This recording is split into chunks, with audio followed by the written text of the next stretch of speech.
verdade de vocês... Peraí. Não gravou.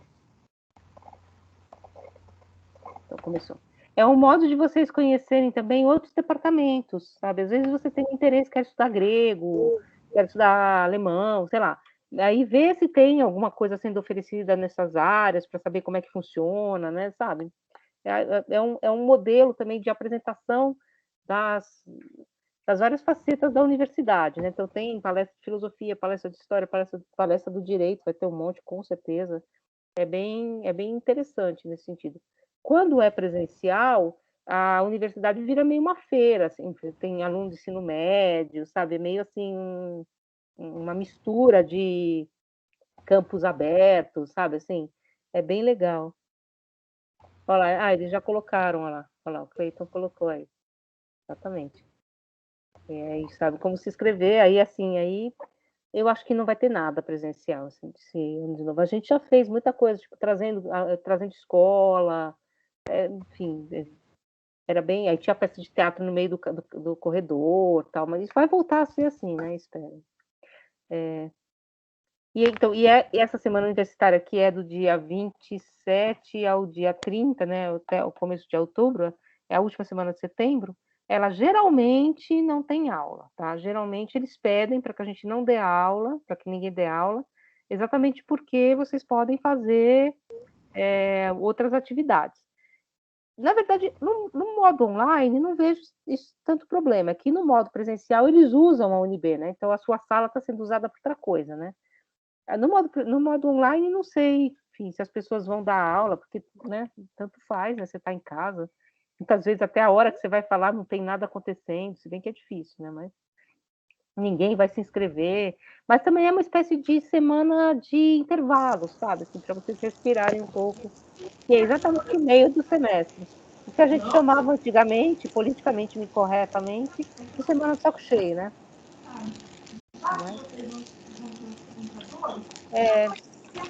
Então, gente, hoje a gente vai entrar nesse texto. Eu vou ler esse texto com vocês, só a segunda extemporânea, na verdade, eu esqueci de avisar isso para vocês, que, na verdade, as considerações extemporâneas, essa é de 1874, né?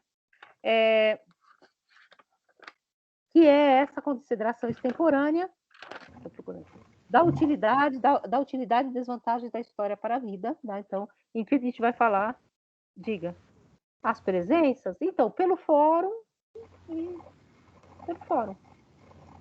Assim, tranquilo. Na verdade, fica uma lista de presença de quem veio na aula síncrona. Mas vocês sabem que pela regulamentação do CEP, né, a regulamentação que está valendo para o ensino remoto, a gente tem que dar um substitutivo para toda aula síncrona, né? Que eu estou fazendo assim toda aula síncrona fica gravada no YouTube e eu estou transcrevendo. Todo professor tem que dar isso. Mas eu acho muito difícil, não sei como os outros professores estão fazendo, né? Ah, você foi ver meu vídeo? Ah, não sei, né? Então eu faço um pouco pelos fóruns, tá? Você participou de todos os fóruns 100%, participou de 3, não participou de nenhum, aí a gente conversa, tá? Porque também... Né? Então, nesse texto de 1874, a gente vai ver uma crítica do Nietzsche à postura historiográfica da filosofia. Então, essa postura profundamente historiográfica que a filosofia acaba tomando pós-Hegel, né? Vale lembrar que o último texto que a gente leu é de 1816, aqui a gente está em 1874, então uma outra geração, uma geração posterior a esse momento em que filosofia e história da filosofia passam a ser pensadas como uma engrenagem única, né? Então, o Nietzsche vai fazer uma crítica exatamente a essa filosofia universitária que assume, vamos dizer assim, esse movimento hegeliano que dá conta de toda a história, né? Que explicita toda a história nesse movimento filosófico como um modelo. Então, Nietzsche vai exatamente falar contra esse hegelianismo extremo, tá? Colocando outros problemas do modo de se pensar a história. Esse texto do Nietzsche, vocês sabem que o Nietzsche é um autor que, enfim, tem muitas facetas, tal. Esse aqui é o jovem Nietzsche, tá? Então, vocês vão ver, por exemplo, o Nietzsche falando contra, entre aspas, Heráclito. Depois a gente sabe que o Nietzsche, no final da vida, ele até pensa um tempo heraclitiano, né? Esse tempo do eterno retorno, tal. Então, evidentemente, não dá para dizer que esse é o Nietzsche jovem que escreve esses textos que são traduzidos em português como considerações extemporâneas, considerações inatuais também, considerações fora do seu tempo. Então, essas considerações que são postas fora da história, exatamente tentando escapar esse elemento extremamente historicista que acaba contaminando, vamos dizer assim, do ponto de vista do Nietzsche, a própria estrutura da filosofia universitária. Ele vai fazer uma crítica, principalmente à filosofia universitária, que, enfim, essa filosofia que se aprende na universidade. Ele foi professor da universidade por um tempo, né, da Basileia, enfim. Ele era professor de grego, ele conhece muito os gregos, tal. Mas ele se põe um pouco contra esse movimento que ao dar conta de toda a história da filosofia, também se fica amarrado, como vocês vão ver, como um fantoche aos cordões dessa filosofia da história. E ele começa... outra coisa, eu escolhi o texto que está nos Pensadores, que é um texto que foi traduzido pelo Rubens Rodrigues Torres Filho, que eu acho que é um dos melhores tradutores do Nietzsche.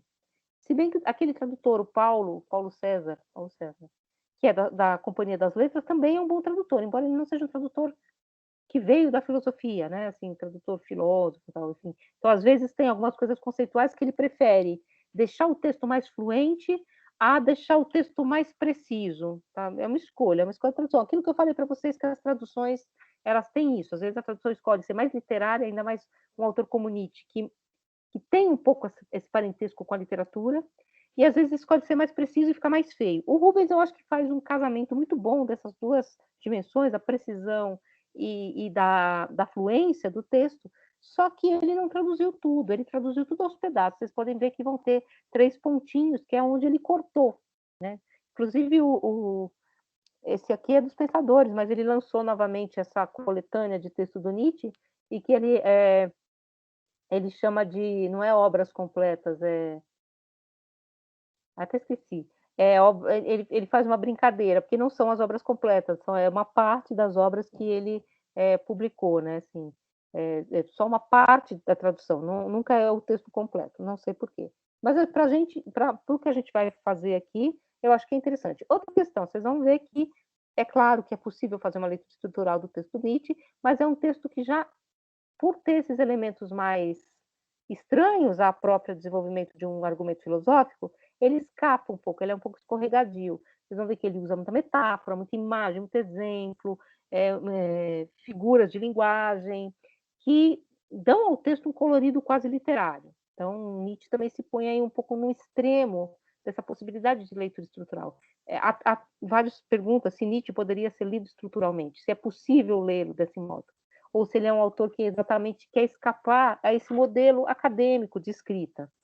Então, aí também uma questão que eu acho que é bem interessante. Outra coisa, vocês leram lá no texto do Goldschmidt diz que a gente só deve tratar o texto tal como ele foi escrito, portanto, o texto que foi dado a público, não os póstumos, não as cartas.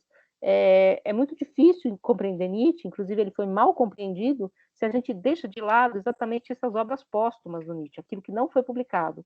Tá? Então, é um autor que também põe muito em dúvida esse sistema, né? Se é mesmo possível entender um autor colocando de lado todas aquelas partes da sua obra que ele não publicou. Ainda mais um autor como Nietzsche, que foi um autor que teve a sua obra publicada durante o período nazista, né, um pouco antes, pela irmã dele, porque em 1888 Nietzsche sofre um colapso, um colapso mental, ele se torna uma pessoa que precisa viver sob cuidados, ele vai viver quase com a irmã, com a mãe, odiá-la, e a obra dele, portanto, fica com a família. Ele não escreve mais nada, ele morre 2 anos depois, né, ele tem uma sobrevida depois dessa morte mental por 10 anos, e evidentemente a família fica com os póstumos e reconstrói um livro. E é famosa essa história do livro de Nietzsche, que é o livro que a Elizabeth Foster Nietzsche, né, a irmã dele, construiu em todos os póstumos, que chama Vontade de Poder, ou A Vontade de Potência. A Vontade de Poder foi um livro bíblia do nazismo, né, que Nietzsche nunca escreveu. Tá? Então, ele é um livro montado com pedaços de coisas que ele escreveu. Só que, dependendo do modo como você monta um texto também, né, esse texto é passível de ser lido de várias formas. E aí esse texto também põe várias questões, o Vontade de Poder, porque ele é um livro montado, ele não é um livro do Nietzsche.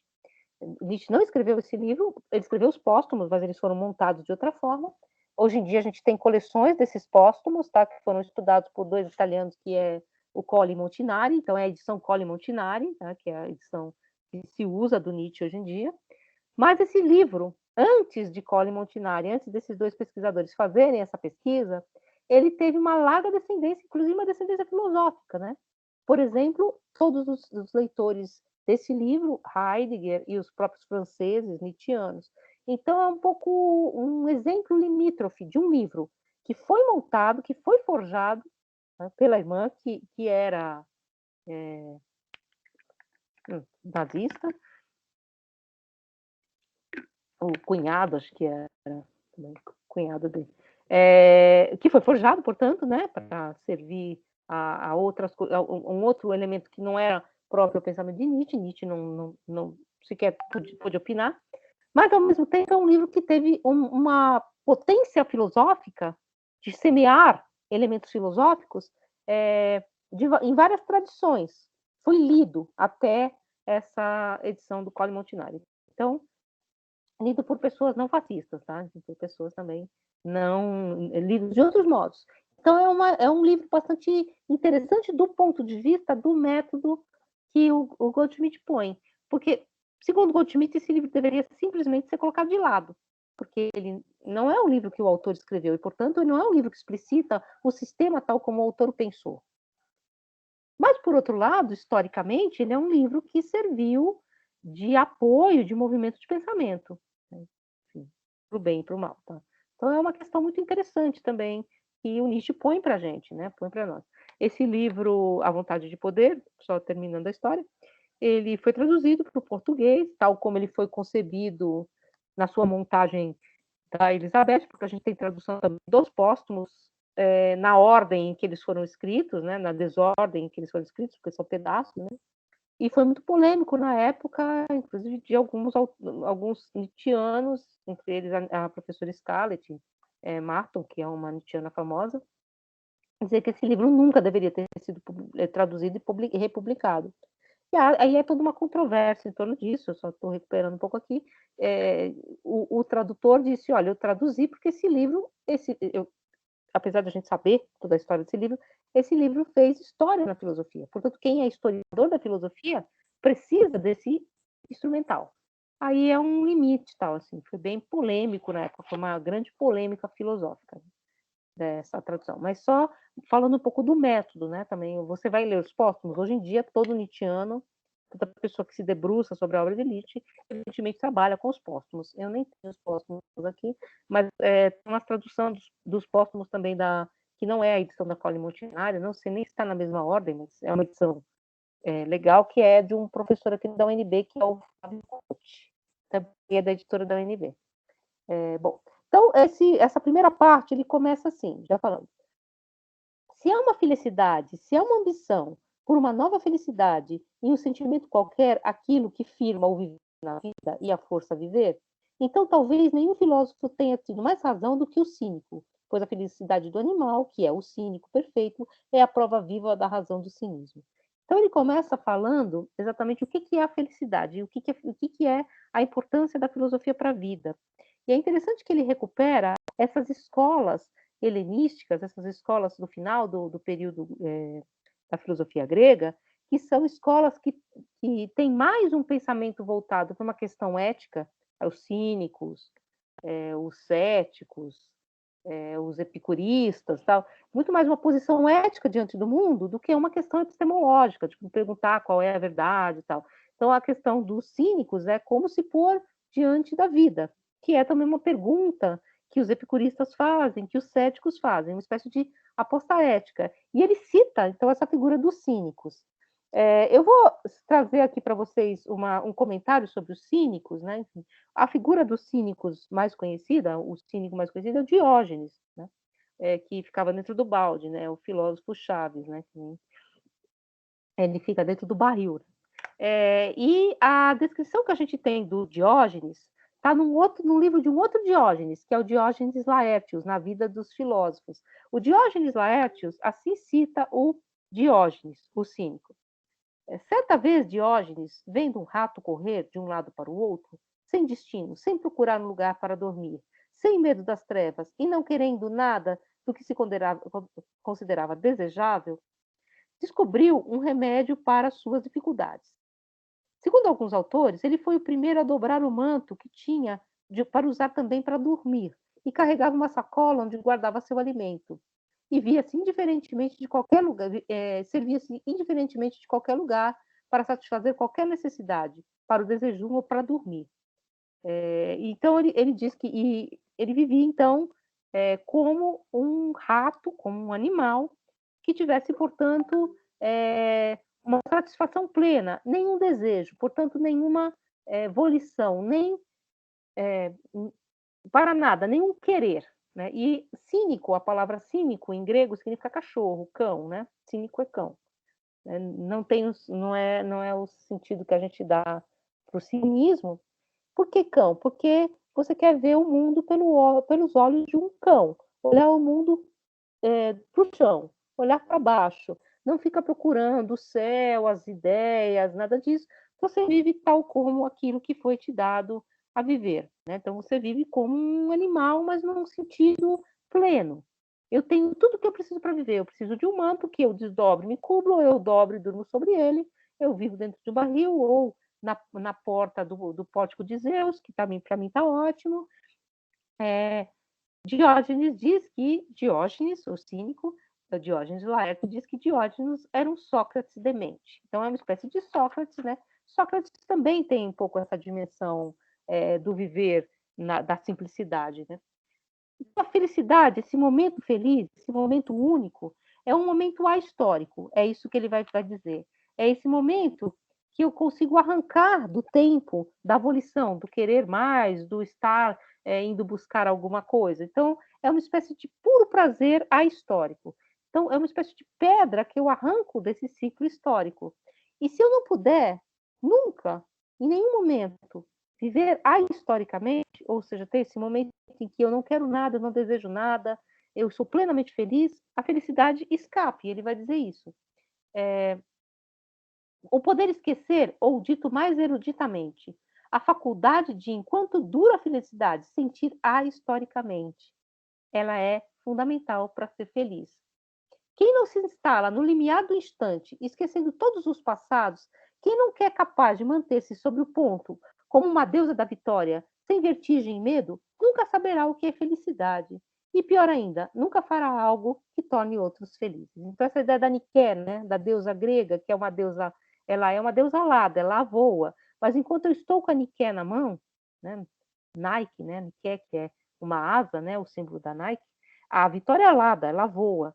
Mas enquanto ela está na minha mão, ela está comigo, ela vai embora. Mas essa vitória que está comigo aqui agora, se eu não consigo segurar essa deusa da vitória em nenhum momento, se eu estou sempre buscando e sempre atrás dessa ideia do desejo, a ideia do desejo também, Nietzsche é um leitor dos gregos, é a ideia de Eros, né? O que é Eros? Eros é filho da falta. Eu só desejo porque eu não tenho.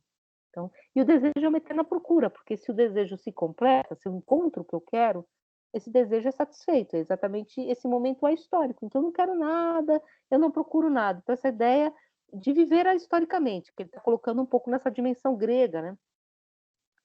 Sem esse momento ahistórico, todo agir requer. Então, eu seria simplesmente um discípulo de Heráclito. Como eu disse para vocês, depois ele vai se tornar um discípulo de Heráclito. E é aquele autor que diz que nós, na mesma. Nós vamos ler sobre Heráclito depois. Na mesma água entramos e não entramos, somos e não somos, né? No mesmo rio entramos e não entramos, somos e não somos. Ou seja, eu estou sempre no devir, né? Eu sou e não sou. Esse homem que, então, que mal ousará levantar o dedo, porque ele é incapaz de segurar a qualquer minuto. Todo agir, ele diz, requer esquecimento. Assim como a vida de tudo o que é orgânico requer não somente luz, mas também escuro. Um homem que quisesse sempre sentir apenas historicamente seria semelhante àquele que forçasse a abster-se de dormir, ou um animal que tivesse de sobreviver apenas de ruminação e ruminação sempre repetida. Ou seja, é preciso algum momento em que você possa ser capaz de esquecer.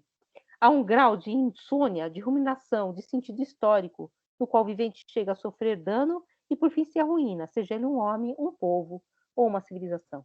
Uma civilização totalmente histórica, que é incapaz de um minuto sequer de parar e esquecer a historicidade, ela vai se arruinar enquanto civilização. E aí ele vai falar, e é claro que ele está falando do século XIX, de dois modos de ser histórico no século XIX. Ele vai falar do modo de ser histórico no século XIX, que é o modo do progresso. E essa noção de progresso aparece aqui com força, que é exatamente esse homem do processo. É esse homem que não cai feliz aqui agora, mas para o qual a felicidade sempre está num horizonte. E a ideia de utopia também, né? Que a utopia é aquilo que eu nunca conquisto, né? E aí ele diz assim, esses homens históricos, esses homens do século XIX, depois ele vai falar dos homens revolucionários, né? Enfim, pensando um pouco nessa questão, os homens históricos acreditam que o sentido da existência do decorrer do seu processo virá cada vez mais à luz. Eles só olham para trás, para, na consideração do processo até agora, entenderem o presente e aprenderem a desejar com veemência o futuro. Então, são homens que estão sempre olhando o futuro. Evidentemente, ele faz uma crítica a esses homens. Mas esses homens ainda são melhores do que o homem suprahistórico, que é uma outra figura também do século XIX, e que também é uma figura que a gente pode apontar um pouco para uma figura hegeliana, que é a figura suprahistórica, é aquela que vê a história de fora. Portanto, vê aquele devir da fenomenologia de fora. E, portanto, lava as mãos para o processo histórico, porque a história sempre será igual. Eu só vejo o desfilar dessa historicidade na minha frente. Esse homem que tem nojo da história, que tem nojo, portanto, de participar desse processo. Ele fala aqui, né, do homem suprahistórico. Em todas as línguas, nada de novo. Assim, o pensador suprahistórico ilumina toda a história dos povos e dos indivíduos de dentro para fora, adivinhando com clarividência o sentido primordial dos diferentes hieróglifos e, pouco a pouco, afastando-se, causando até mesmo da escrita de signos, que continua a jorrar sempre nova, cansando. Né? Pois, como na infinita profusão de acontecimentos, nada chegará a ele à saciedade, à saturação e mesmo ao nojo. Então, ele tem nojo dessa história. Ele é um homem erudito. Ele diz: Deus me livre dos homens históricos, né? Suprahistóricos. Esse erudito que vê a história de fora. Eles preferem muito mais a aflição desse homem histórico, nesse sentido, né? Pelo menos. Né? E aí ele vai fazer desse fenômeno histórico, na verdade, esse homem histórico. Então, existem esses dois homens. Ele prefere o homem histórico, mas ainda assim ele vai pensar do ponto de vista da civilização.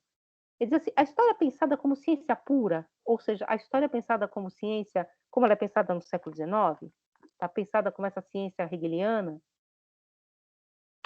como essa ciência entre outras ciências, como ciência pura e tornada soberana, seria uma espécie de encerramento e balanço da vida para a humanidade. Me ponho de fora e vejo essa humanidade se desdobrando, que é um pouco o que ele acha do hegelianismo. Depois ele vai falar disso, que é o encanecimento da filosofia. Né? Uma filosofia que parece que vê, portanto, os primórdios lá na Grécia, e ela já é uma filosofia que nasce envelhecida. A cultura histórica, pelo contrário, só é algo salutar que promete futuro em decorrência de um poderoso e novo fluxo da vida. Por exemplo, uma civilização vindo a ser.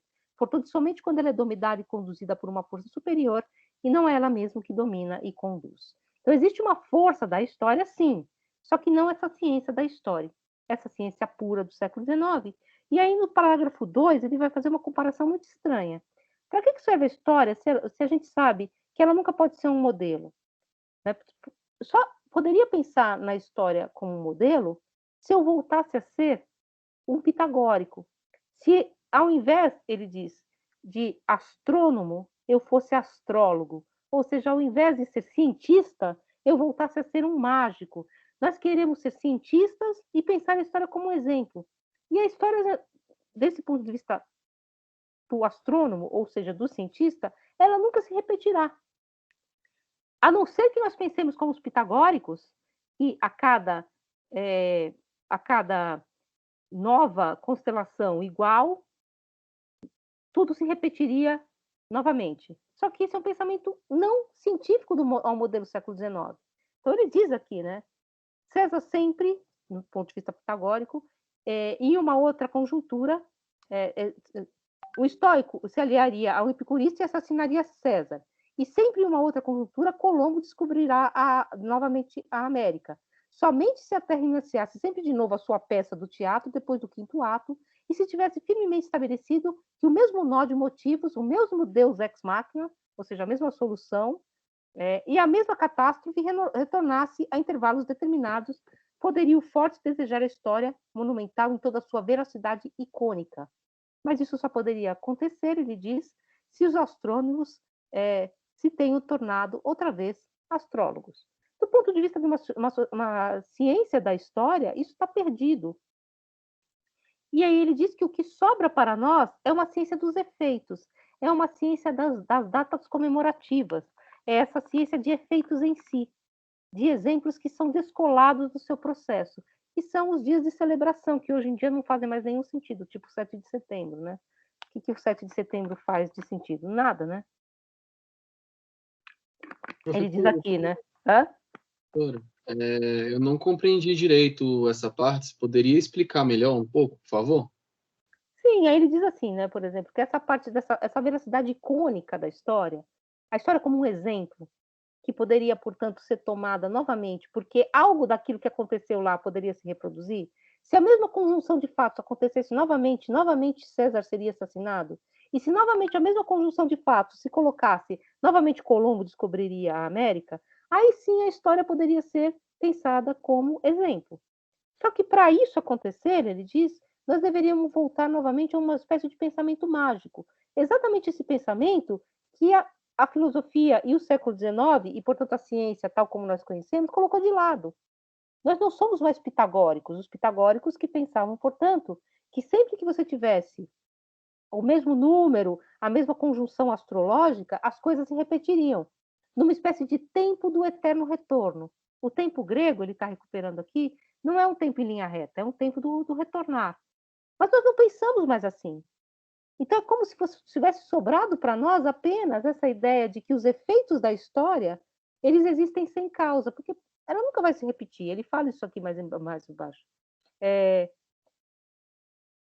Nós vamos monumentalizar os efeitos, ou seja, apresentá-los como modelares e dignos de imitação, de tal modo que, porque ela prescinde o mais possível das causas, poderíamos denominá-la, a história, como um pouco de exagero de uma coletânea de efeitos em si, partes separadas. Então, eu tenho o efeito do Dom Pedro I, que foi lá e disse independência ou morte. Só que o que isso interessa como modelar? Isso é um efeito em si, percebe? Ele diz assim, nada disso nada disso é efetivo, nada disso move-se para um outro patamar, porque nós sabemos que sempre que o jogo de dados for lançado novamente, só o acaso sabe o que vai acontecer. Essa é a noção de história moderna. Então, é como se ele dissesse, a noção de história moderna, ela põe em risco exatamente essa noção de história modelar. Só que sobra para nós esses dias, né? Ele diz dos dias que nós celebramos nas festas populares, que são dias de rememoração, né?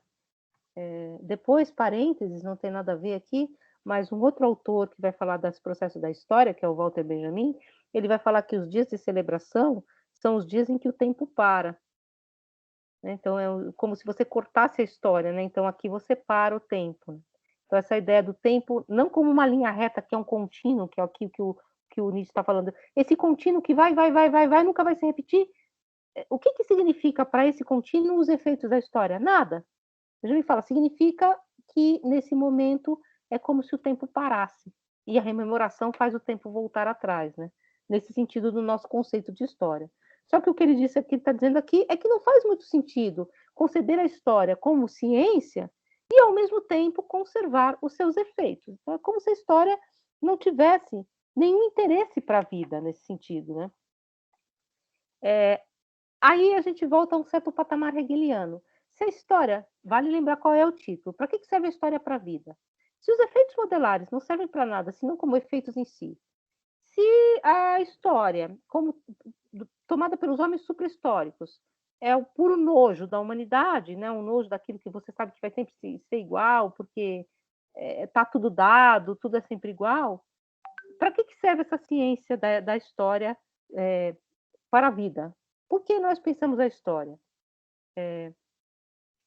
Então, ele vai falar exatamente dessa questão do saber histórico que é próprio ao homem do século XIX. É uma história que você não sabe para que serve, que não serve como modelo, que nunca vai me retornar, mas que serve como erudição vazia. Vocês lembram daquela questão do Hegel, né? E aí ele vai dizer aqui o exemplo do Nietzsche para essa erudição vazia é muito mais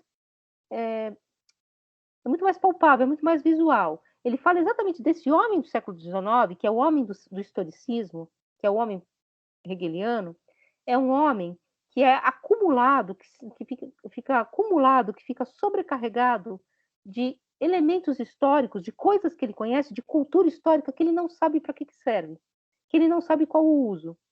E aí ele diz aqui, o homem moderno acaba por arrastar consigo por toda parte uma quantidade descomunal de indigestas pedras de saber. Então ele vai engolindo tudo. Ele conhece todos os momentos históricos, ele quer saber sobre tudo, ele pesquisa sobre tudo, mas ele não sabe exatamente o que fazer com isso.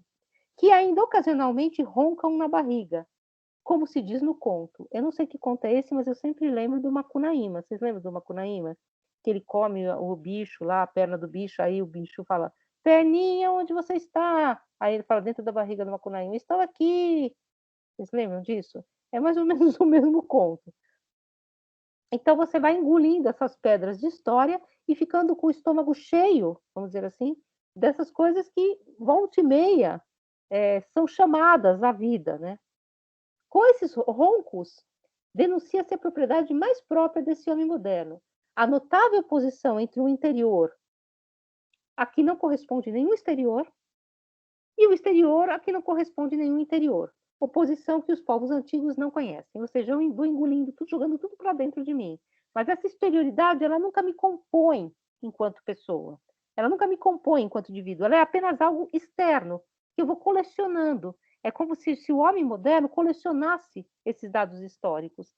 O saber que não que é absorvido em desmedida, sem fome, e mesmo contra a necessidade, já não atua mais como um motivo transformador que impele para fora e permanece escondido em um certo mundo interior caótico que esse homem moderno, como curioso orgulho, designa como a interioridade que lhe é própria. Então, esse homem coleciona coisas na sua interioridade. Ele engole um monte de saber que ele não precisa. E aí ele diz que esse homem, ele não tem saber. Ele diz aqui, não é de modo algum uma cultura efetiva, mas apenas uma espécie de saber em torno da cultura. Eu não tenho nenhuma cultura, eu tenho saber sobre a cultura de todo mundo, de todos os povos. Fica no pensamento sobre a cultura, no sentimento de cultura, e dela não resulta nenhuma decisão de cultura. Vai fazer várias vezes esse movimento.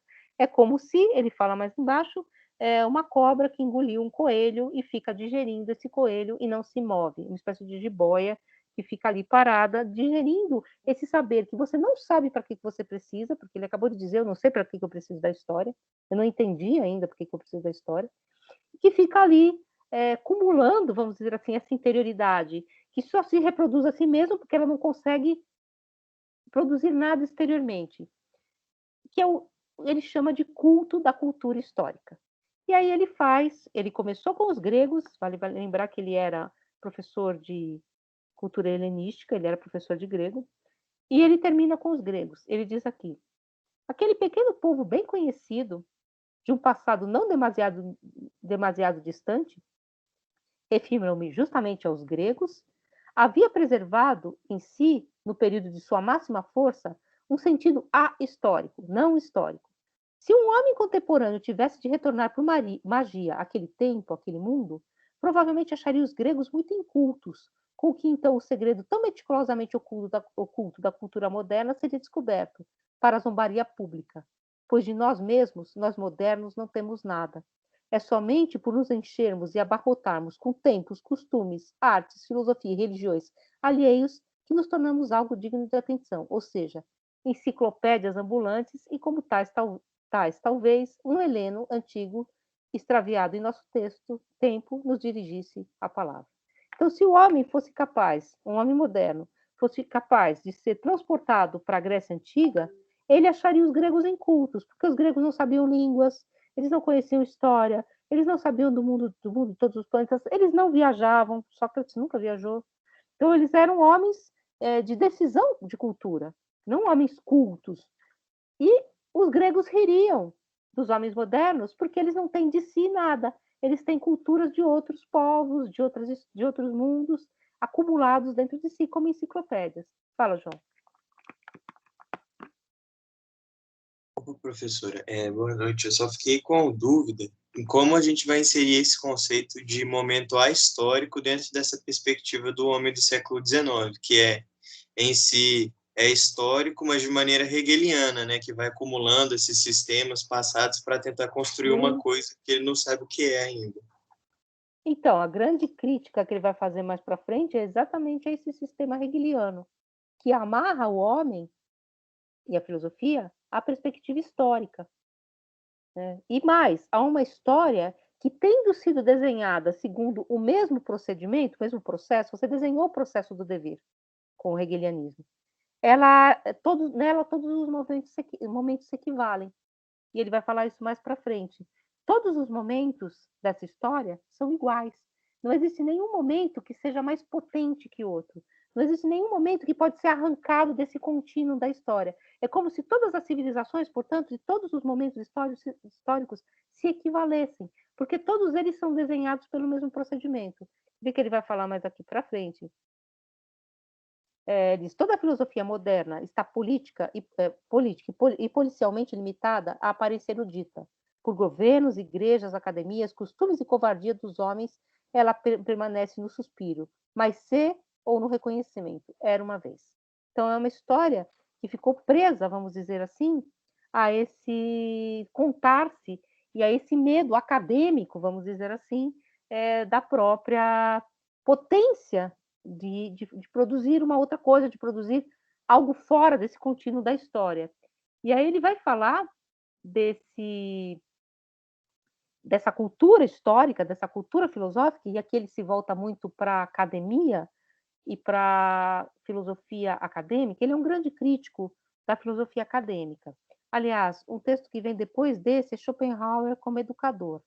Schopenhauer, vocês sabem que é o anti-hegeliano por excelência. Eles se odiavam, né? Ele odiava Hegel, ele falava muito mal do Hegel, dizem que porque ele era muito chato e o Hegel tinha mais aluno que ele, mas não sei se é verdade.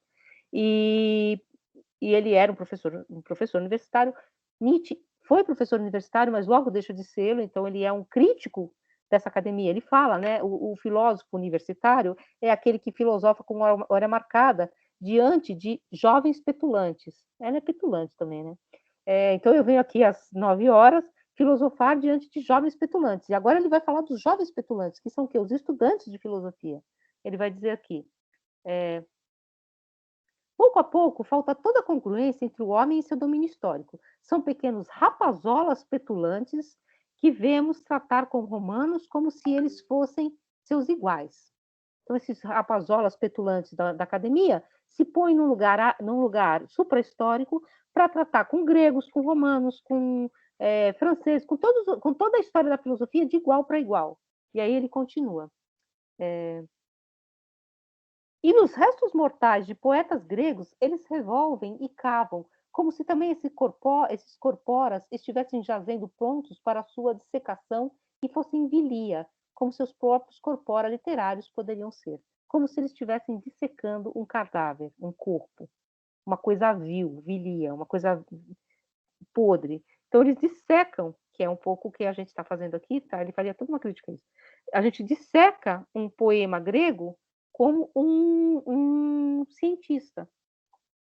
Você disseca uma estrutura romana como um cientista. Eu pego a estrutura do poema e vou desmontando, como se estivesse morto.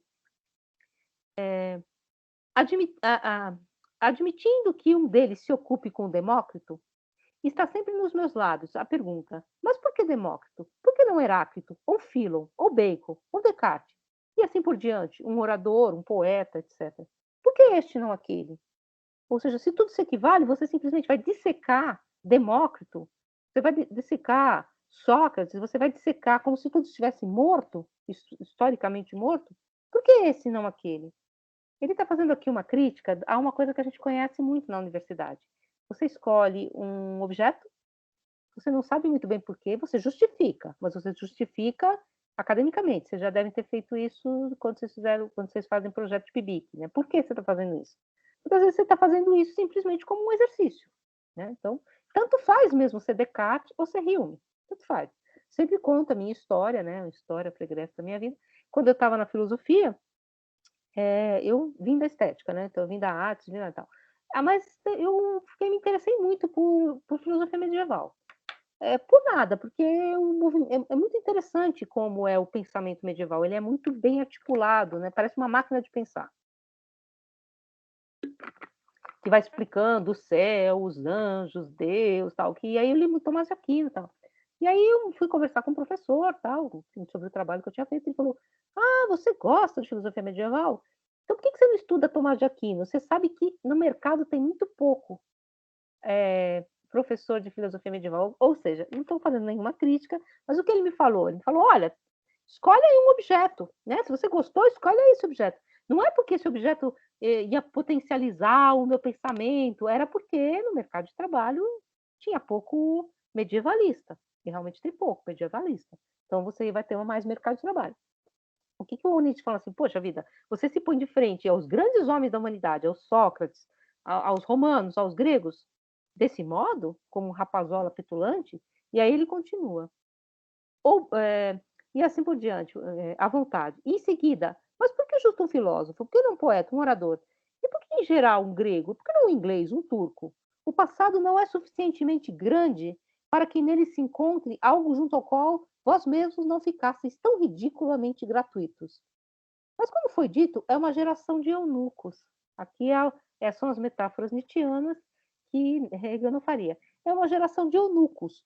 Para o eunuco, uma mulher é como a outra, precisamente apenas uma mulher, a mulher em si, o eternamente inacessível. E assim indiferente, o que fazeis, contanto que a própria história fique guardada lindamente objetiva, justamente por aqueles que nunca podem, eles mesmos, fazer história. Ou seja, é uma espécie de história de eunucos, porque todos os momentos se equivalem. Demócrito se equivale a Sócrates, se equivale a um turco, se equivale ao francês, porque nem esses rapazolas não são capazes de fecundar nenhum movimento de pensamento. A história é feita de momentos de cultura histórica. Esses são simplesmente objetos que ele vai colecionando, um pouco naquela crítica que o Hegel faz também à erudição. É uma coleção de objetos interessantes, é uma coleção de objetos que ele pilhou da história sem saber o que fazer com eles. E ele mesmo não tem qualquer tipo de potência. Ele é um eunuco, ele não é capaz de potencializar nenhum desses momentos históricos. Por isso, todos se equivalem. Então, a história em geral, essa história fria e científica na qual todos os momentos se equivalem. E aí ele termina. Uma vez esvaziada a subjetividade da maneira descrita, até chegarem à eterna despersonalização, ou como se diz, a objetividade, nada mais é capaz de agir sobre elas. Pode acontecer, seja o que for de bom e justo, como ato, como poesia, como música. Logo, o oco homem de cultura olha para além da obra e pergunta pela história do autor. Então, essa subjetividade que, diante da maior maravilha, da maior música genial que estivesse acontecendo ali na época, do maior poeta, do maior filósofo, simplesmente ia pensar onde eu encaixo esse filósofo na história. Onde eu encaixo. Aliás, parênteses, nós temos essa cultura histórica muito forte. Ela é uma marca, né, do nosso tempo. A gente tem uma cultura de classificação, a gente classifica. Né? A primeira coisa que você faz quando você encontra um objeto é tentar colocá-lo numa caixa, onde ele se encaixa na minha classificação. Não é? Por exemplo, quando a gente vê um quadro, uma pintura, ou ouve uma música, você se pergunta, mas o que é isso? É barroco? É rock progressivo?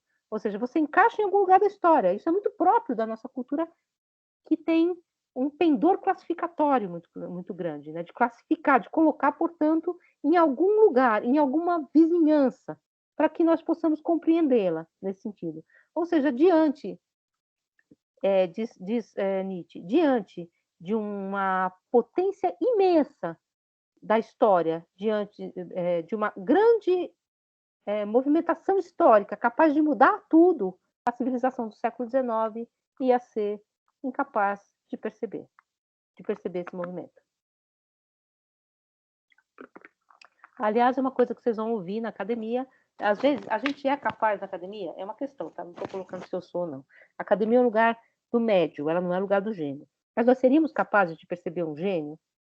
Um gênio, não que isso exista, depois há toda uma crítica a essa noção de genialidade que vem do nada. Mas alguma coisa muito fora do padrão, que é muito nova, talvez a academia seja realmente incapaz de captar. Não sei se vocês concordam. Ou a escola. Porque a gente está feito para encaixar, né? Vocês mesmo, quando forem fazer pesquisa, CIBIC, vocês vão perceber isso, né? Quanto mais próximo do padrão, mais fácil de conseguir bolsa. Quanto mais esquisito, mais difícil de julgar, obviamente, né? Também. E também nem tudo que é esquisito é bom. Mas é um pouco esse movimento que o Nietzsche está fazendo, né? Nós não perdemos exatamente aquilo que é o dissonante, aquilo que é o potente, no sentido de ser outro, de romper com esse contínuo histórico, né? E percebam, ele está muito falando aqui da academia, tal como ela se formou a partir do hegelianismo. Aí, nessa segunda parte, ele vai aqui na parte 7, vocês viram que é bem pulado. Né? O sentido histórico, quando reina irrefreado, que é o que está acontecendo no século XIX, e traz todas as suas consequências, erradica o futuro, porque destrói as ilusões e retira às coisas sua atmosfera somente na qual elas podem viver. Então, você vive simplesmente para encaixar essas coisas, no padrão histórico e para neutralizá-las nesse sentido. Uma religião, por exemplo, que seja transposta em saber histórico sobre a regência da pura justiça, uma religião que em tudo seja conhecida cientificamente, ao fim desse caminho estará aniquilada. É um pouco aquela questão que o próprio Hegel coloca, né? Uma religião que se mostra histórica, ela se mostra ao mesmo tempo como não religião, né? Como não mágica. Então, essa questão.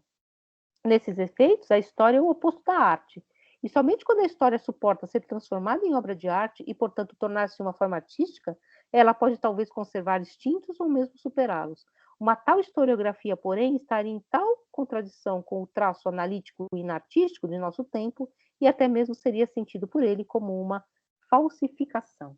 Se você fizer uma história que tem, na verdade, quase que um desenho artístico, um desenho totalmente inovador, você ia cobrar dessa história exatamente o rigor da ciência.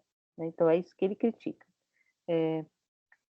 Por algum tempo, diz aqui embaixo, talvez a filosofia hegeliana, ainda fumegando em algumas cabeças idosas, ajude a propagação daquela inocência, por exemplo, quando distingue a ideia do cristianismo de suas formas de manifestação. Exatamente o que o Hegel tenta fazer para manter a possibilidade histórica da religião, né? Diversamente imperfeitas, e quando se dizem que é o diletantismo da ideia revelar-se em forma cada vez mais puras e, por fim, ou seja, na forma certamente mais pura de todas as mais transparentes e mesmo quase invisível no cérebro da atual teólogos liberais vulgares, do teólogo hegeliano, desses teólogos comuns. Ou seja, essa crítica a esse exercício hegeliano de procurar sempre adequar a ideia de que o cristianismo, a sua ideia, exatamente para devolver aquilo que é para ser exceção histórica ao seu processo histórico, à sua historicidade. E aí ele vai falar exatamente dessas cabeças idosas hegelianas, que são os professores da universidade. A cultura histórica traz também efetivamente uma espécie de encanecimento inato. Ela já nasce velha. Isso ele está colocando exatamente a questão que Hegel põe. Se os gregos são a nossa infância, nós somos a velhice da filosofia. Nós somos uma filosofia encanecida. Inatamente, ela nasceu encanecida, ela nasce envelhecida. E aqueles que trazem em si sinais dessa infância têm de chegar à crença instintiva na velhice da humanidade. A velhice, porém, convém agora uma ocupação senil, ou seja, olhar para trás, fazer as contas, concluir, procurar consolo no que foi, por meio da recordação, em suma, cultura histórica. Ou seja, o que resta, então, ao século XIX, dentro dessa estrutura hegeliana, é uma velhice. É contar a história do Era Uma Vez. E aí ele diz mais aqui, mais abaixo, a espécie humana, porém, é uma coisa tenaz e persistente, e não quer, após milênios, nem mesmo após centenas de milênios de anos, ser observada em seus passos para diante e para trás, isso é, não quer, de modo nenhum, ser observada como um todo por esse pontinho do átomo infinitamente pequeno, o indivíduo humano. Então, essa grandeza toda, ela é transformada numa questão pequena, né, que pode ser, como ele vai falar mais à frente, condensada no cérebro hegeliano. Né? Então, ele vai dizer mais aqui, é como se a cultura ela tivesse sempre assentada no memento mori. Memento mori, vocês já ouviram esse termo? Memento mori é uma forma latina que se usava para dizer aquilo que lembra a morte. Ela é um tema que vem das artes, né? Na pintura, o memento mori é o vanitas, aquilo que lembra da vanidade da vida. Por exemplo, a pintura de frutas apodrecendo, a pintura de caveira. A caveira é um memento mori, ela avisa o tempo todo que essa vida é vã. Então, ela é o próprio elemento da vanidade. E aí ele diz, nós somos a cultura do memento mori, né? Lembre-se que você vai morrer. Lembre que todas as filosofias vão envelhecer, enquanto nós deveríamos pensar numa espécie de memento vivere. Lembre que você vai viver, lembre que você está vivo, né?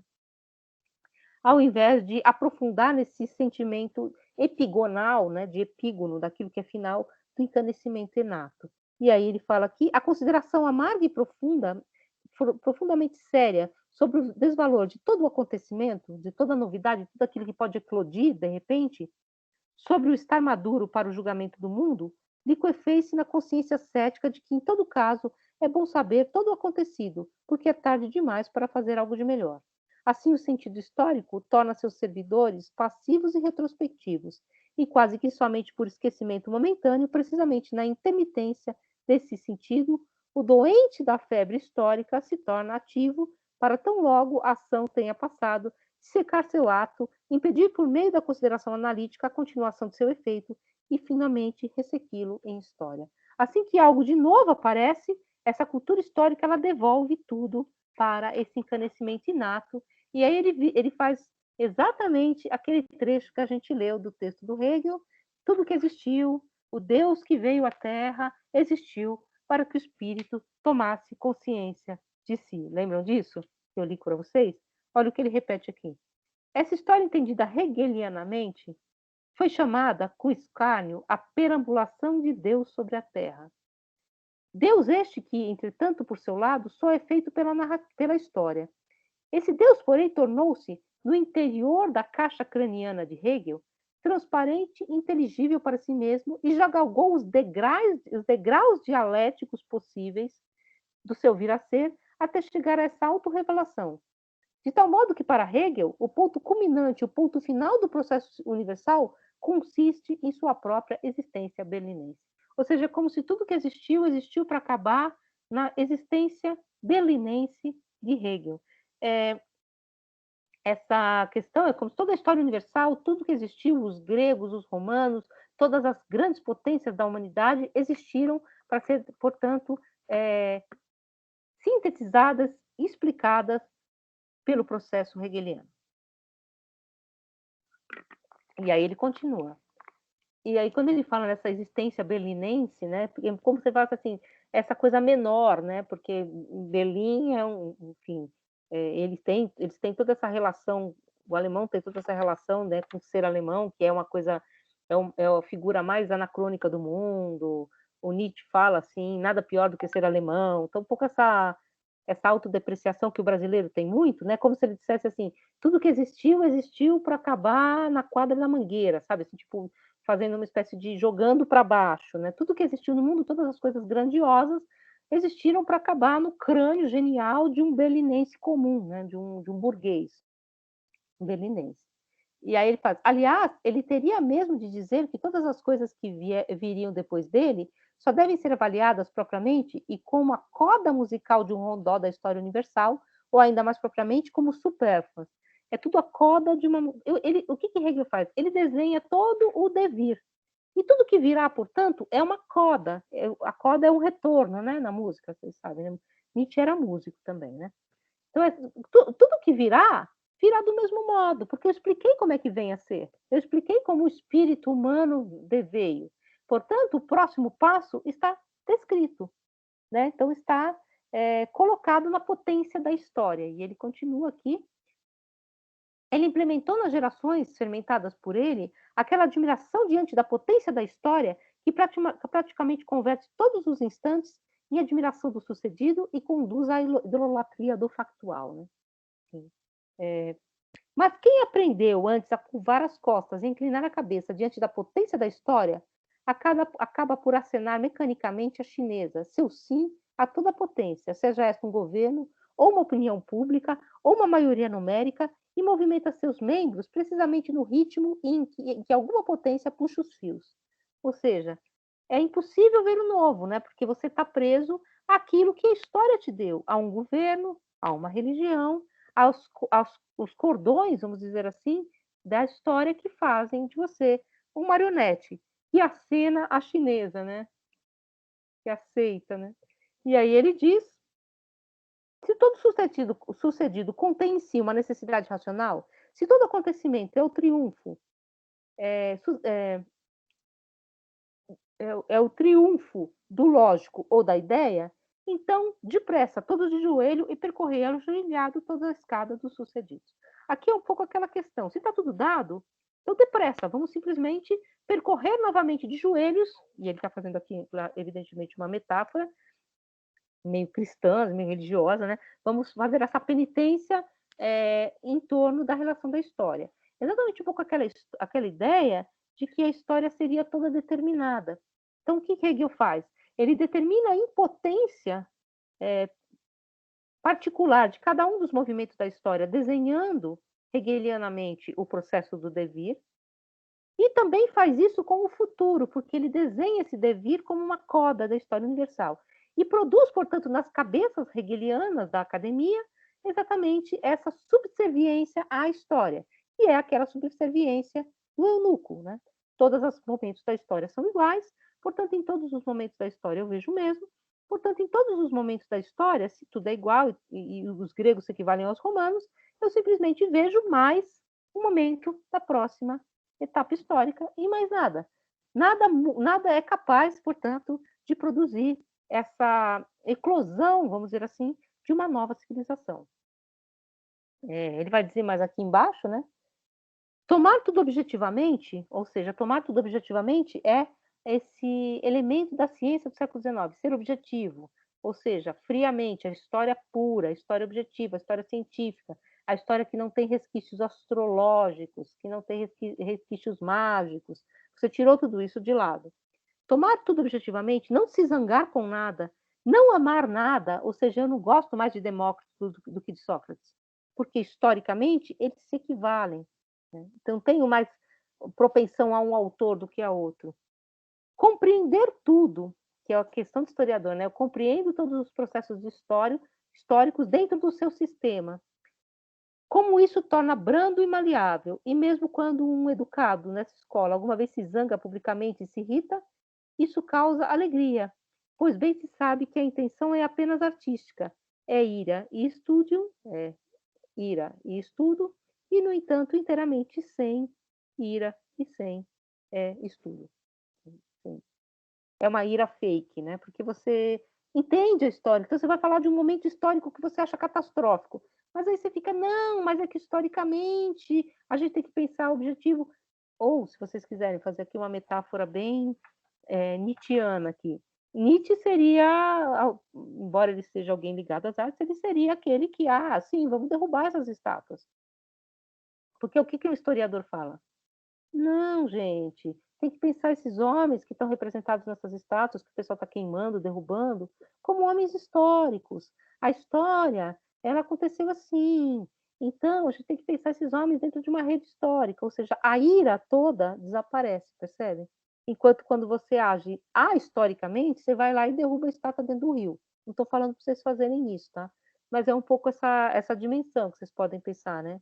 Eu não estou querendo saber quem foi Borba Gato. Eu vou lá e taco fogo. Porque você fala, não, mas Borba Gato não foi isso tudo. Ele era uma outra coisa. Ele era um homem do seu tempo, né? Então você vai pondo panos quentes até que aquele ódio, aquela ira, aquele amor, aquela potência desapareça mergulhada na história. Então essa historicidade, Professora? diga, ai que susto. Bem, professora, o Nietzsche, então, ele critica os historiadores modernos por considerar que, né, por não achar interessante essa questão dessa busca obstinada pela verdade, pela objetividade, né, pela história não agregar nada do modo que os historiadores modernos fazem. E ele diz também que ele diz que a história pensada do modo dos cientistas modernos não agrega em nada para a vida das pessoas. E, professora, assim, a questão do Nietzsche, então, como encontrar, assim, que eu não entendi muito bem, como encontrar, então, a história, como perceber a história como algo que agrega à vida das pessoas? O que ele propõe? Então, vou extrapolar o texto, tá? Assim, vou extrapolar, inclusive, o próprio Nietzsche. Há um modo de se pensar a história, que é por isso que eu citei o Walter Benjamin aqui, que era um leitor de Nietzsche, embora não pudesse dizer na época, o Benjamin, ou Benjamin, tá? Que vocês já devem ter ouvido falar assim. Ele tem toda uma tese sobre a história, que é pensar a história não como uma continuidade, mas sim como uma história em que, a qualquer momento, eu posso romper essa linha contínua e pode eclodir algo completamente novo, que é explodir o contínuo da história. Cada um desses momentos históricos, portanto, ele seria potencialmente um momento novo. Ele diz que cada geração, citando Benjamin, possui uma força messiânica, ou seja, uma força capaz de romper essa linha histórica, de romper com isso que está acontecendo, cortar e produzir o completamente novo. Uma frágil força messiânica, tá? A gente perde essa força. Messiânica por quê? O Messias, enfim, o Benjamin é judeu, né? Então ele vai pegar muito dessa mítica judaica. O Messias, na cultura judaica e no pensamento judaico-cristão, é o momento em que a história é cortada, né? Ela começa de novo, que é o que acontece com o nosso Messias, o nosso ótimo, né? O Messias do cristianismo, que é Cristo, ele corta o contínuo da história. A nova e eterna aliança, é outra aliança, aquela aliança fica para trás. Então, essa ideia de uma história em que o tempo todo pode eclodir um momento que é potencialmente novo, que carrega o completamente novo, é romper com o contínuo da história. Tá? Embora, é claro, Benjamin seja um hegeliano, defende o anacronismo, sim. A Lohá pode ser pensada como manichiana, nesse sentido. Tanto que ele retoma aos cínicos, né, que é uma coisa absolutamente anacrônica, e ele não retorna assim a qualquer um. Ele fala assim, por que os cínicos? Porque eles falam de um pensamento em que a potência da história ela fica completamente fora, porque na verdade um homem que se pensa dentro desse aqui agora imediato do animal, né, quase do rato, né, do Diógenes. Ele vai pensar, vou falar aqui mais abaixo, assim, se você fosse pensar que os grandes homens, é claro, Nietzsche é um homem do tempo dele, tá? Então ele adora os artistas do tempo dele, ele vai falar, por exemplo, da figura do Rafael, ou Rafaelo, né? Que é um homem que morre com 37 anos, 36, ele fala aqui, e que se tivesse vivido mais, talvez tivesse sido o grande pintor da história, embora ele seja um dos grandes pintores da história. Mas interessa exatamente a eclosão dessas figuras, dessa individualidade única. Ele fala, o Renascimento foi carregado nas costas de pouquíssimos homens, e não um contínuo. Aí, depois vai vir aqui, agora vocês estão amando Nietzsche, mas daqui a pouco vocês não vão gostar mais. Ele vai falar do homem da massa. Esse homem do século XIX é o homem massificado, é o homem da estatística. Então, o único homem genial não interessa, porque esse único homem genial ele ia ser tirado daqui e colocado novamente na mediocridade da linha contínua. Ele ia ser rebaixado ao comum, ao mediano do seu tempo. Ele ia ser feito um homem de seu tempo. E aí ele fala aqui que é preciso procurar a felicidade e procurar aqueles homens que combateram contra a história. Isso é contra a potência cética do efetivo e coloca a si mesmo no cadafalso ao destacar precisamente aqueles como as naturezas propriamente históricas, que pouco se afligem com o assim é, para, em vez disso, com sereno orgulho, seguirem o seu assim deve ser. Essa deve ser as gerações das primícias, e não as gerações do final. Então, esses homens que são homens ahistóricos, que são homens contra a potência da história, que são os grandes homens, ou se vocês pensarem, essas figuras que rompem, vamos dizer assim, o mediano, o ciclo mediano. E aí ele vai falar exatamente dessa figura do processo universal, que são essas figuras da média, são essas figuras da massa, e ele vai falar da figura da águia. A águia, ela sobrevoa a massa, então ela sobrevoa para fora desse elemento. Essa figura da massa, e ele está falando dos hegelianos, ele está falando também, ele vai falar mais de uma vez dessa figura, dos jovens revolucionários do século XIX, né, dos hegelianos, ele está falando dos hegelianos acadêmicos, mas também dos hegelianos que vão se encaminhar para o socialismo, que nada mais é que uma média da massa, ele vai dizer, ele vai falar aqui, ó, para preparar o caminho a essa criação, basta que se continue a escrever a história do ponto de vista das massas e procurar nelas aquelas leis que podem ser derivadas das necessidades das massas, portanto, as leis do movimento das mais baixas camadas de lama e de argila da sociedade. Então, ele acha que essas figuras elas estão se nivelando por baixo, pelas massas.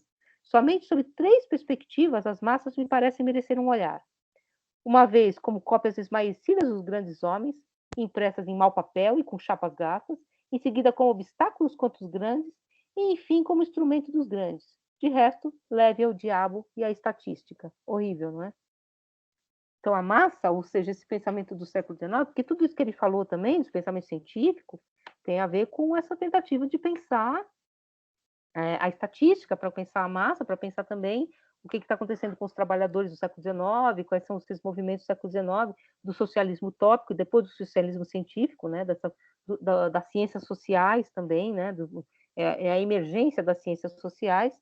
Ele vai falar depois que esse homem que se acha bom, o homem revolucionário, ele é um homem que segue a moral do rebanho. E aí ele vai continuar. Como a estatística prova que há leis na história? Leis? Sim, ela prova como é comum e repugnante e uniforme a massa. Devemos chamar de leis e efeitos dessas forças de gravidades que são a estupidez, o arremedo, o amor e a fome? Então aí vai falar assim, ora, vamos admiti-lo, mas com isso também se estabeleça a proposição. Enquanto há leis na história, as leis não valem nada e a história não vale nada. Mas é precisamente aquela espécie de história que está agora universalmente em apreço, aquela que toma os grandes impulsos das massas como as mais importantes e o principal na história, e considera todos os grandes homens apenas campo como a expressão mais nítida e, por assim dizer, como as bolhas que se tornam visíveis sobre a torrente das águas. Então, essa ideia da história da massa, a história a partir da estatística, a história a partir de um elemento das ciências sociais, que ele também está criticando aqui, para falar um pouco dessa ideia de uma história que é uma história dos grandes homens. Então, quer dizer, tirando essa parte final, né, o texto vai vindo bem, né, assim, mas também é o reverso, porque a estrutura hegeliana é a estrutura dos socialismos científicos, né, que vão aparecer no século XIX. E Professora, ajudam as ciências sociais, diga.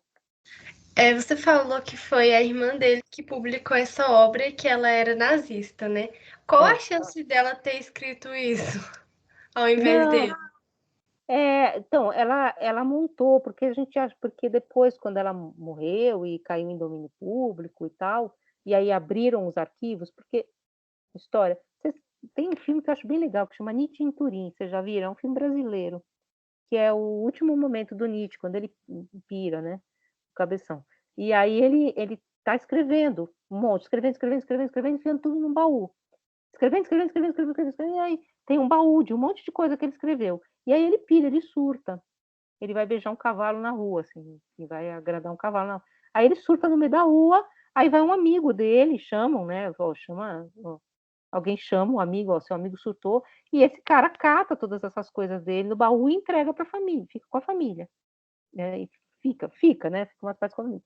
esses arquivos, depois, eles foram reabertos. Hoje em dia você pode pesquisar os arquivos dele.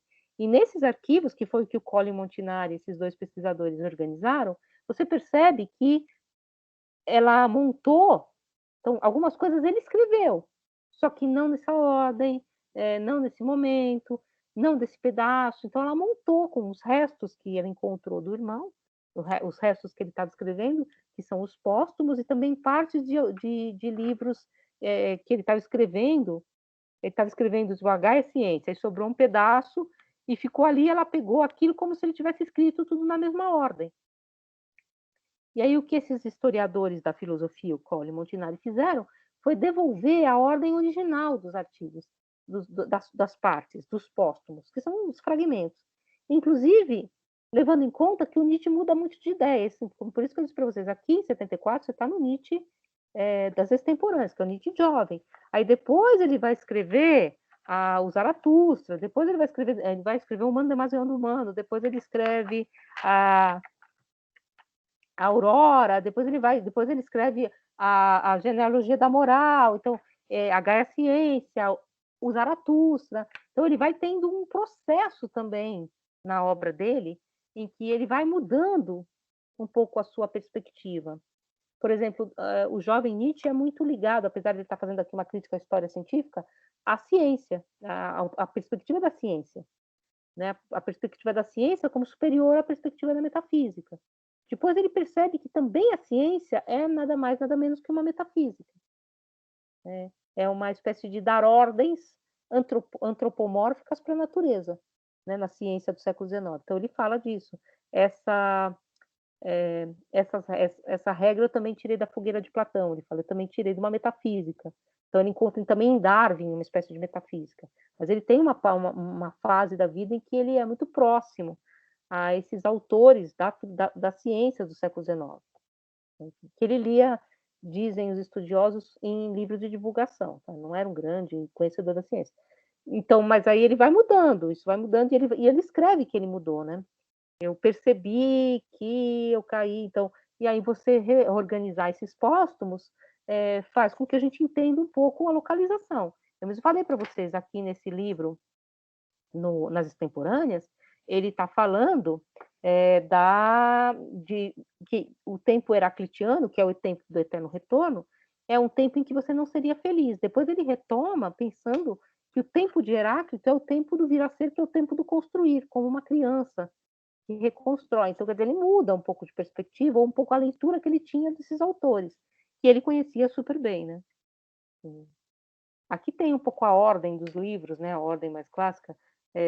Aqui a gente estaria nas extemporâneas, depois das extemporâneas vem o Humano Demasiado Humano, depois a Aurora, depois a Gaia Ciência, o Assim Falou Zaratustra, Para Além de Bem e Mal, Para a Genealogia da Moral, Crepúsculo dos Ídolos, o Anticristo, o Et Homo, que é praticamente o último livro que ele escreve, em 88.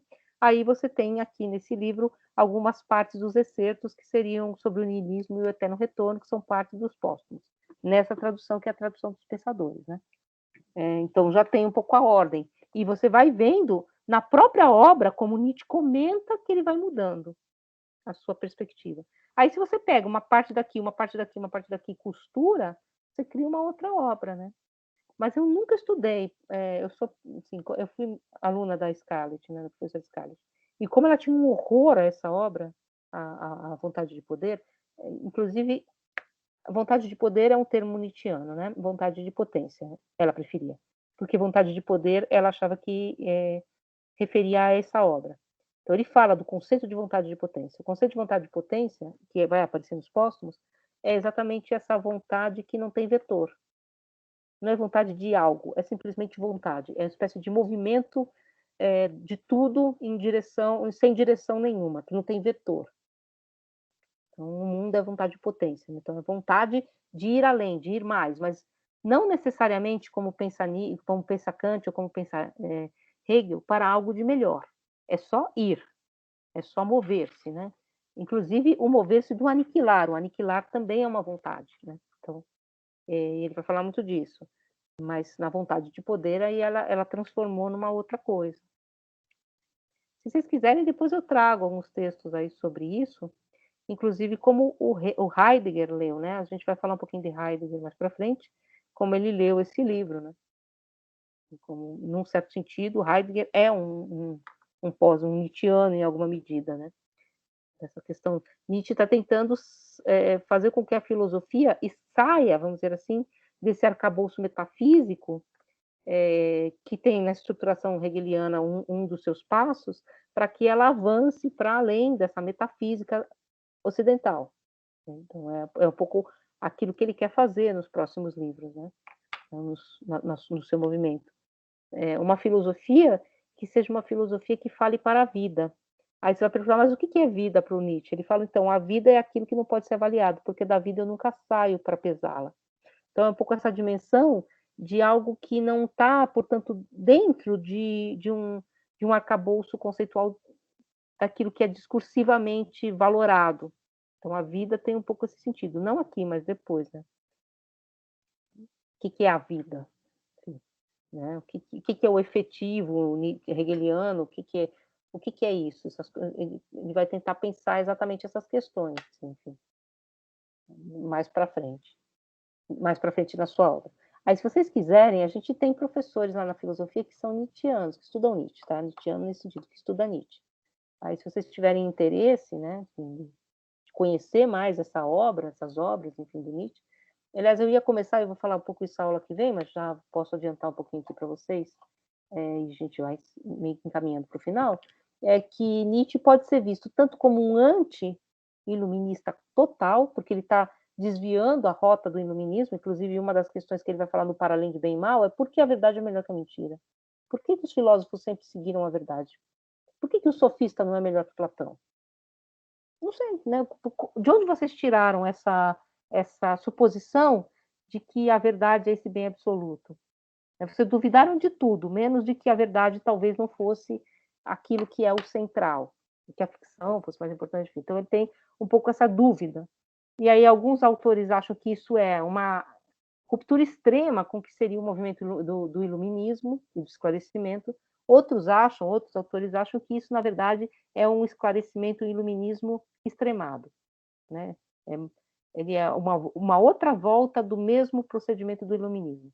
Então, é colocar mais uma questão ainda em dúvida e mais uma questão ainda para ser esclarecida, que é essa questão da verdade. Então, aí a gente pode pensar de vários modos também, e os vários nietzschianos, né, as várias correntes nietzschianas que a filosofia nos legou, né? Heidegger, os filósofos franceses, Deleuze, né, esses autores mais contra a cultura, todas essas figuras, elas têm Klossowski, elas têm o seu pé, vamos dizer assim, a sua âncora nas leituras nietzschianas. Mas veja esse filme Nietzsche em Turim, é um filme antigo, na verdade, antigo. É dos anos 90, mas é bem legal, assim, é um filme brasileiro, assim, e ele tem consultoria da Scarlett, é bem loucão, tá? E aí se concentra só no momento em que Nietzsche começa a achar que ele é o anticristo, que ele é Jesus Cristo, que ele é o escritor dos ditirambos, que ele é Dionísio, mas como essa piração também, ela tem a ver com experimentos do pensar, ele está experimentando pensar de vários modos, né?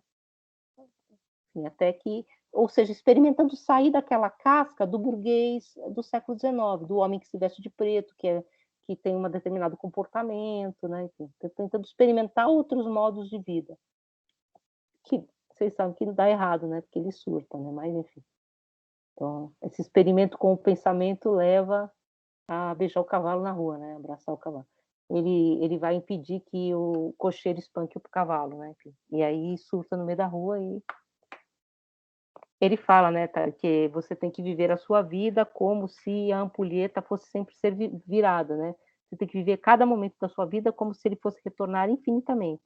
E ele vive a sua vida assim. Ele gostaria que sua vida retornasse infinitamente igual. É esse amor a tudo que é, amar tudo que é a ideia de amor fati. Eu só não queria que duas coisas retornassem, a minha irmã e a minha mãe. E ele acaba com elas, né, assim, na casa dela. Mas foi maldade também dele, né? Enfim. Então, gente, acho que vocês têm alguma questão? Professora, só uma última questão. Nesse texto, a gente já consegue inserir a ideia de eterno retorno dentro dessa perspectiva de história para Nietzsche, que eu fiquei pensando nisso, porque ele vai falar que, enfim, essa maneira hegeliana é um modo de colecionar vários momentos diferentes, como se eles fossem iguais, mas se a gente fosse tentar aplicar talvez esse eterno retorno, que seria, enfim, essa volta em cima de si, a gente não estaria sempre vivendo, de certa maneira, o mesmo momento histórico que se significa dentro dessa Então, interpretação do filósofo? eu acho que o eterno retorno não aparece aqui. Ele aparece com o anão, né, da ampulheta do tempo, que é no Zaratustra, depois nos póstumos. Mas a noção de eterno retorno, ela pode ser também um experimento de pensar a história de modo não hegeliano, no sentido não moderno, que é essa história com linha reta, tal, de pensar essa outra história. Pode ser um experimento de pensamento, né? E se a gente pensasse que a história retorna sempre igual, ao invés de pensar que a história vai para o melhor ou para o pior? Então, é um pouco mais essa ideia do eterno retorno aparece mais para frente. Mas é uma ideia que ele tira do Heráclito, então é uma ideia que ele já conhece. Né? Ele tira dos Professora, gregos. Diga. dessa vez a senhora não se assustou. Não me assustei. Ele está Professora, viajando tanto. Que nada, professor. Só para arrematar aqui, no caso, assim, ele propõe essa discussão e ele faz toda essa crítica à ciência moderna, aos historiadores. E, assim, qual é o desfecho que ele dá? Assim, qual a conclusão que ele dá? Como fazer essa história ser saudável? Ser uma história para além de só peso e só negatividade? Então, no caso da história, ele está falando muito da história da filosofia também, né? É a ideia de que você não ser o historiador acadêmico, né? Que eu estudo Heráclito, o outro estuda Platão, é ser esse filósofo que é filósofo no modelo grego, né? Então, se você for pensar os textos do Nietzsche, todos os textos dele são experimentais, do ponto de vista da forma, inclusive, né? Tem uma forma experimental de pensar, né? Então, não são textos, eu vou discutir a questão da ética, não, eu faço uma narrativa, faço na forma de aforismos, que são pedaços. Então, é como se ele estivesse sempre propondo uma espécie de experimentação do pensar. Essa talvez fosse uma historicidade da filosofia que não é impotente, né?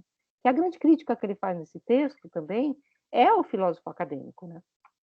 Ao filósofo da universidade, que é aquele filósofo que é especialista no autor. Então, você tem um especialista em Platão, um especialista em Aristóteles, um especialista em Nietzsche. Acabei de falar disso para vocês. Nada mais anti-nietzschiano do que ser nietzschiano, né? Porque essa ideia de que você estuda o autor, você estudar esse, poderia estudar qualquer outro. Então, essa ideia é um pouco de um experimento do pensamento, que é o que ele tenta pôr. Toda a obra dele é uma obra muito singular do ponto de vista da história da filosofia, né? Porque ela tem essa característica um pouco híbrida, ele escrevia poema, ela tem um formato um pouco literário, ele usa muitas metáforas, ele se vale muito da retórica. Não que isso fosse incomum, mas isso se torna incomum quando a filosofia se torna acadêmica. Por exemplo, Rousseau ainda escreve peça de teatro, Kant não, Hegel não, né? Assim, vários românticos escrevessem, né? Mas isso se perde, né? A filosofia se torna uma espécie de tratado analítico sobre um outro autor, tal. E aqui ele está fazendo esses experimentos. Então essa noção, a história ela pode ser potente, sim. Ele é um historiador, entre aspas, historiador da Grécia Antiga, né? Só que e vale lembrar, né? Ele é um pouco aquela figura também que eu falei do Renan. Ele está ligado a essa Grécia como se fosse o nosso passado. Mas os gregos não são iguais aos modernos. Você viu o que ele faz, né? Modernos e gregos se olhando frente a frente, os gregos ririam dos modernos. Então, não é um contínuo, sabe, nesse sentido. É uma história descontínua que ele propõe, em que cada momento pode ser potencializado por si mesmo. Mas aqui nas temporâneas realmente ele deixa um pouco solto isso, né? E Nietzsche é um autor muito escorregadio, é muito difícil também. Quer dizer, ele disse isso, né? Porque às vezes ele está fazendo uma ironia, às vezes você não sabe de quem ele está falando, sabe? Assim, Às vezes tem uma irmã que fala por ele, né, professor? Às vezes tem uma irmã que fala por ele também, tem isso. Às vezes ele é machista, enfim. Sabe? E aí, parênteses agora final, né? A Scarlett, essa autora, a Scarlett Martin, ela estudava muito Nietzsche e tal, enfim, aí veio essa tópica mais do feminismo, e ele não é um autor feminista. E aí ela escreveu alguns textos sobre como a mulher aparece em Nietzsche, né? Inclusive, se é possível ler Nietzsche a contrapelo, ou seja, ler para além do que o próprio Nietzsche pensou, né? Porque ele não tem uma forma lisonjeira de pensar a mulher dentro do sua obra, mas talvez você pudesse arrancar, perverter isso que ele escreveu com outro modelo. É uma tentativa também. Ele pensa a figura da mulher emancipada como simplesmente mais uma fachada da modernidade, portanto, uma falsidade também. Mas aí, enfim, como mais uma dessas ciências modernas, assim, né? Mas aí voltamos assim, também o Nietzsche era um homem de seu tempo, né? Mas assim, essas autoras, né, várias autoras feministas que leem Nietzsche também. Aí depois no final do curso a gente fala um pouco dela. Gente, eu vou desligar aqui, senão vai ficar muito grande.